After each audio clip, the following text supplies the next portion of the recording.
Hello and thank you for joining us on Newsweek, where we highlight some of the biggest stories that made the headlines recently. I am Mark Otabo. This week, President Bola Tinubu notifies National Assembly of possible military action against Nigerian coupists, lists other measures. Also this week, President Tinubu says more than 1 trillion naira saved since subsidy removal, approves buses for students' union government nationwide, rejects arbitrary increase of fees by federal schools. And later on the show, NLC threatens nationwide strike from August 14th over federal government's contempt charge. All the details in a moment. Stay with us.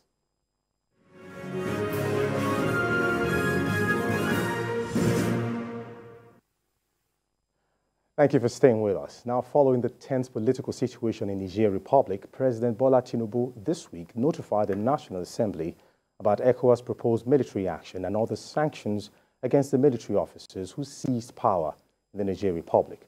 Now, the sanctions include closure and monitoring of all land borders with Niger Republic and reactivating of the border drilling exercise, cutting off electricity supply to Niger Republic, preventing the operation of commercial and special flights into and from Niger Republic. Now, joining me in the studio to discuss this is Olufemi Lawson, Executive Director, Center for Public Accountability. Good to have you on the show today. Fantastic. And of course, we also have Honorable Shitu Kabir, a policy analyst and former presidential candidate, who is also joining us from Abuja. Honorable Shitu Kabir, good to have you on the show this evening. Thank you. Good evening. Okay, I think I'll begin. All right, good. I'll begin with you, Honorable, quickly before we move on to our next guest. Now, Mali, Burkina Faso, and Guinea, 3 West African nations, have backed the coup leaders in Niger. Now, a move that poses a threat to regional stability. Now, do you foresee an escalation should the West African leaders go ahead to invade? Thank you for this question. For us, as a country and as people, when it's happening, this what you call gugua, that is a movement like this is going on in your backyard. It is then you now look inward. For me, I believe that those who advise the Commander-in-Chief and Chairman of ECOWAS to even talk of taking the war into Nigerian are not being good advisor to Mr. President. Mr. President came in as one of the most popular democratic government.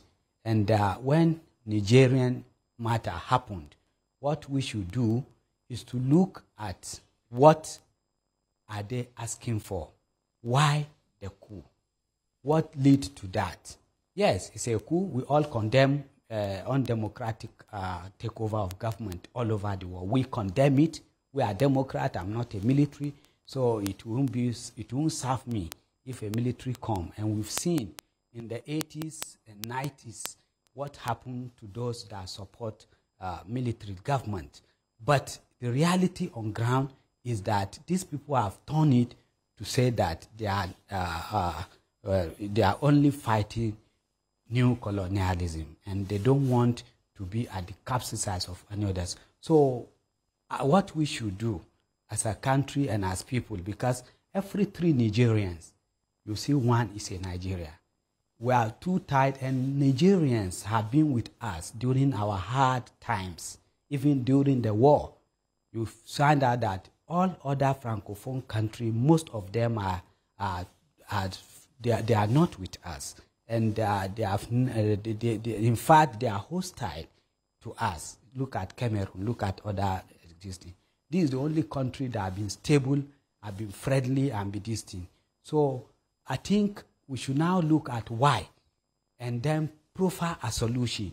In profiling solution, first, we look at, when I was chairman of Inter-Party Advisory Council, we advised through IRI, International Republican Institute, and Democratic Institute, we brought about how political party will be involved in running the affair of the country through representations. What we are doing, where we are saying is that what is killing democracy in Africa is winners take all. And then legislatives that encourage corruption year in, year out. We have belief in democratic process.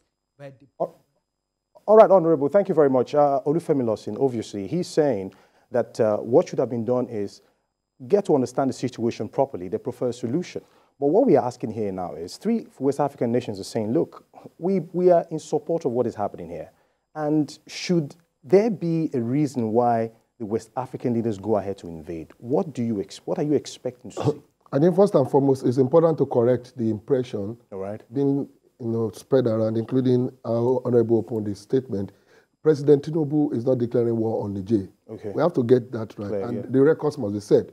It is only coincidental that President Tinubu is the chairman of the ECOWAS of States at present, which is rotational. Whatever President Tinubu has requested to do is in line with the resolution of ECOWAS.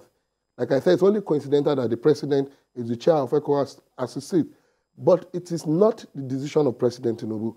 At no time has the government of President Tinubu declared any war against Niger. President is only taking steps in line with the resolution of the ECOWAS, which Nigeria is statutorily obliged to. Absolutely. And it is important to also say that the military option that is becoming like the real issue around every other sanctions being placed on Niger now is even going to be the last resort, if at all it will ever happen. So for now, I think we should look more into other sanctions that have been placed on Niger by the ECOWAS and how these sanctions are being implemented. But like I said, the last option, according to the resolution of the ECOWAS, will be the use of force.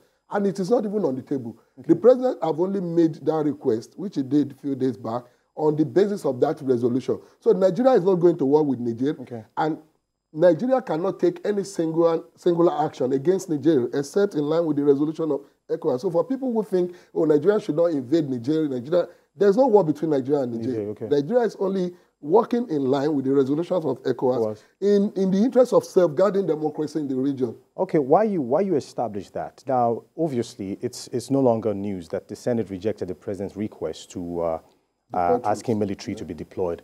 Now, what's your reaction to that? Because obviously there is a bit of some kind of difference here. The Senate is saying, no, we can't afford to allow our military guys go out there to do anything right now. So what do you think is going to be happening from hence? Because obviously Nigeria seems to be like the big brother of Africa. And when something like that is happening, they expect to hear from us. So what's your reaction generally? Of course, Nigeria will continue to play leadership role like it has always played in West Africa, most importantly, in the days of the Sierra Leone, Liberia, even in Gambia, and every other places. Nigeria have played this kind of role that the president is trying to play now. And the fact that this has gone to the National Assembly and is generating this kind of discourse, I think the president should also be commended. We were here a few years ago when President Yahya Jammeh of Gambia refused to leave power, having lost elections. And the president then, President Buhari, did not even approach the National Assembly before deploying over 200 soldiers to join the ECOWAS troops to go and send Yahya Jammeh out of the presidential villa in Gambia. That generated a lot of furor from the National Assembly and, of course, the citizens there. But now, President Tinubu has done what is only required by the law, making ahead requests in case that the resolution of the ECOWAS will get to the point where the last resort, the use of force as proposed, would happen. And it is also within the right of the Senate to either approve or reject such proposition. But I do hope that it will not even get to that stage at all, that ECOWAS will have to deploy the military to ensure that the restoration of democracy in Nigeria is achieved. And thank you for staying with us. Now, President Bola Tinubu announced during the week that the federal government of Nigeria has saved 1 trillion naira in the last 2 months since the removal of the petrol subsidy. Tinubu said these monies that would have been otherwise squandered by those he called smugglers and fraudsters will now be channeled into intervention programs targeting families nationwide, while acknowledging the suffering occasioned by an unavoidable delay in palliative measures. He urged Nigerians to look beyond the present temporary pains and aim at the larger picture. Now, still with me to discuss this is Olufemi Lawson, as usual, and the Executive Director, Center for Public Accountability. Now, Olufemi Lawson, very quickly, from the look of things right now, the President highlighted gains of the removal of the fuel subsidy And he's actually promised to also roll out thousands of commuter buses, to states and local government areas to cushion the effect of the pain. I mean, why is the NLC not realizing that the president means well? Well, I think while it is commendable that the government is engaging the labor unions, we must also understand that this issue is beyond the labor union. It's an issue that has affected over 200 million citizens, which is far, far above whatever constitutes labor union in Nigeria today. So in taking any decision, the president must be conscious of the overall interest of the larger majority, the ordinary Nigerians, who are also bearing the brunt of the removal of the subsidy. And whatever is going to be done must be seen beyond merely increasing salaries and wages of workers who in the proportion of our population are not in the majority. Good that the labor is championing the cause for work palliatives and other things that will relieve the burden of the removal of this subsidy. But in moving forward, the president must also be looking at palliatives that will have far-reaching impact on the citizens. For me, giving out buses, these buses are still going to consume fuel that will be sold at the same 600 naira that we don't want to buy and the like. I think there are other interventions. But we hear that the buses that will be introduced right now will be the gas-driven. That is where I'm actually coming. Yeah. Interventions of government must be such that we take away the burden that the removal of subsidy is already putting on the citizens. It must include how government will provide alternative sources of energy for transport, alternative means of transportation. We must be looking at investing more in the railway system. We must be looking at investing more in energy, so that a lot of things that citizens have to do ordinarily, buying petrol, we don't have business doing it. A lot of homes run on generators because the energy sector is not working. But these examples you're highlighting now are long-term projects. But we are looking for a shorter plan to cushion the effect right now. In the short term, I don't think there can be any far-reaching, decision that can be taken that can have such impact like all these long-term, measures that have to be taken by government. It's going to come with a lot of pain, but I think we must begin to look at the reality surrounding this subsidy removal now and look at, on the long run, how do we get relieved of the burden that this has placed on Nigerians? And that is why government must look beyond buying buses or increasing wages and salaries to doing things that are different. All right, Olufemi, I'll hold you there. All right, Honorable Shitu, are you still there with us? All right, yes. Honorable Shitu, quickly, NLC wants petrol subsidy removal reversed. Is this practicable? Is this possible? It is not possible. It's not possible. And as a country, when we take a decision that will help the country, it's just like when you want to eat egg. You must break it. We must go through what we are going through. The only thing that we need to do is to now, for the few moments that people will adjust to a new life, is for us as a government to be able to now subsidize and then, help in caution. And how do you help? For me, if you ask me, is that it's an ample opportunities that we invest heavily in production. How do you do that? Is to start from our agricultural sector. Build our agricultural sector in a way that instead of us importing food, we'll be able to export food. And you can, luckily for us, we can power our rural area. Why we have urban migration is because people cannot stay back in the villages because there's no economic activities. What will give economic activity fast into the society is agriculture, because we're agrarian. Then we look at each of the state to bring to a table their own the crops that they can have comparative advantage on. It can be A and B. A are the immediate need of the society, which is staple food, and then the second is to look at cash crop. Let us bring up a cash crop that the government can now sponsor. That way, people will move from urban. This is an opportunity to move people from urban to rural area and to improve on our agricultural sector. And in doing that, in giving food to Nigerians, you can also now start talking of processing, which has very long value chain. Because when you start processing, you look from farm to cultivation to harvesting to storage, transportation, to market, and then export. It has long chain of taking. Time is of essence, so I totally get. I got the last liner. Olufemi, very quickly now, the president also pledged intervention fund for 100,000 MSMEs, startups, amounting to 75 billion. Now, under this scheme, each enterprise promoter will be able to get between 500,000 to 1 million naira at 9% interest per annum. I mean, how do you see this initiative, very quickly? Brilliant, to the extent that transparency will be involved, to the extent that this will not be like previous interventions of government, which ended up in the pockets of politicians and friends and sympathizers of politicians.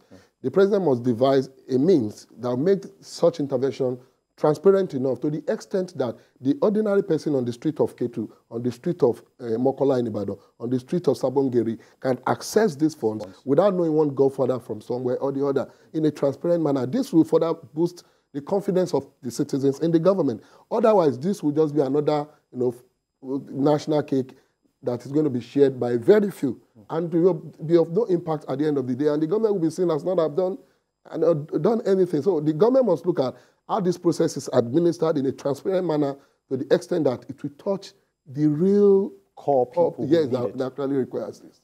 All right, thank you so much for your thought there. Now, and finally, barely 24 hours after its decision to suspend its nationwide protest, organized labor has issued fresh warning that it may declare nationwide strike beginning on Monday, 14th of August, 2023, if its leaders are charged to court for contempt by the federal government through the National Industrial Court of Nigeria, NICN.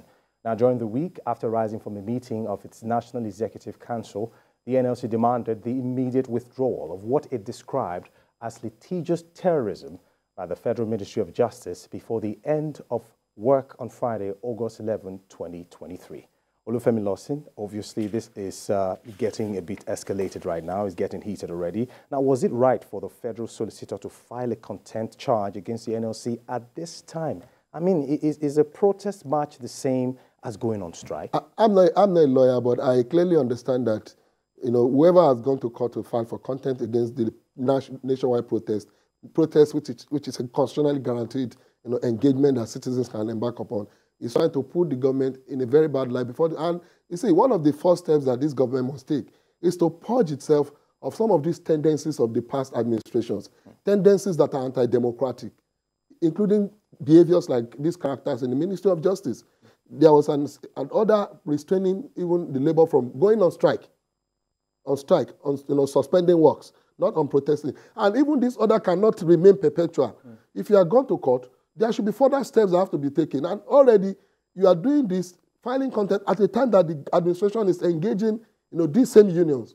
How do you encourage such dialogue to continue when the president is in the, for the first time you saw a president physically engaging, unlike the past when president have to send ministers and some aides of government to go. Now the president personally is engaging workers and someone somewhere is going to court out of overzealousness or whatever. But I strongly believe that this government will do the right thing.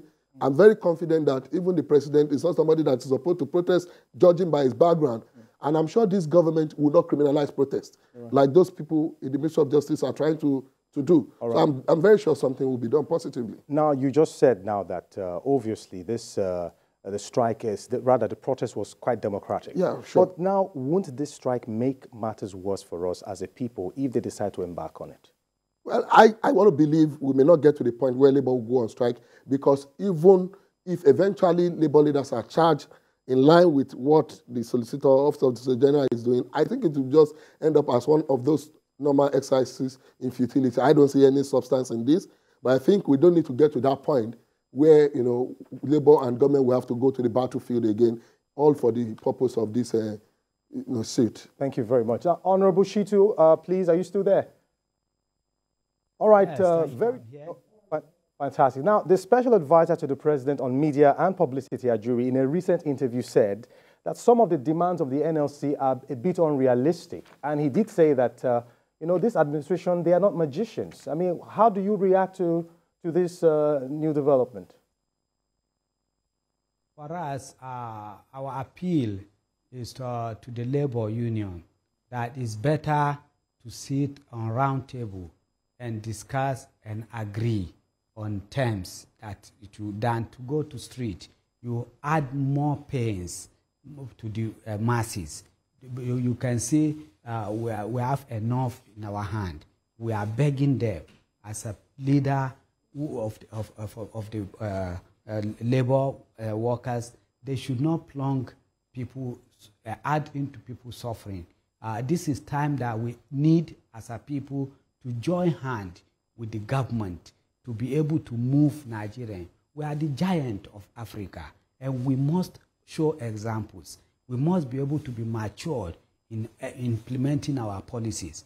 Whatever it is, subsidy removal has come to stay. How we go out of it is what we should be looking at, not going to the street to call for strike or something will add more pain to Nigerians. So we urge them to come back to table with the government, come to terms with reality on ground, and be able to move the country forward. We have, luckily for us, our president is the chairman of ECOWAS. So we have to show that leadership. Why are we believing in going to street? We have been going to street since 60s. It has not yielded anything. Rather, it brings more pain. So we must change our style at this time and then join hand to make Nigerian work for all of us. Thank you. So it's a challenging much, period for both citizens and the government. Thank you, Honorable. Now, before I let you off the hook very quickly, is Labour asking for too much, demanding for minimum wage of 200,000 naira per month? Well, even 200,000 naira in Nigeria of today is not a living wage. So I don't think it is too much, but I think we must look beyond increasing wages and salaries to investing more in things that will make even these wages, no matter how little they are, sustainable for people who work and earn these wages. So we must look at structures that has to be put in place as a country that will make life, most importantly, as stated by the Constitution, that will make the welfare of the people very easy and important to the government. Thank you very much, Olufemi Lawson, for your time. And of course, Honorable Shitu Kabir, thank you very much for coming on the show.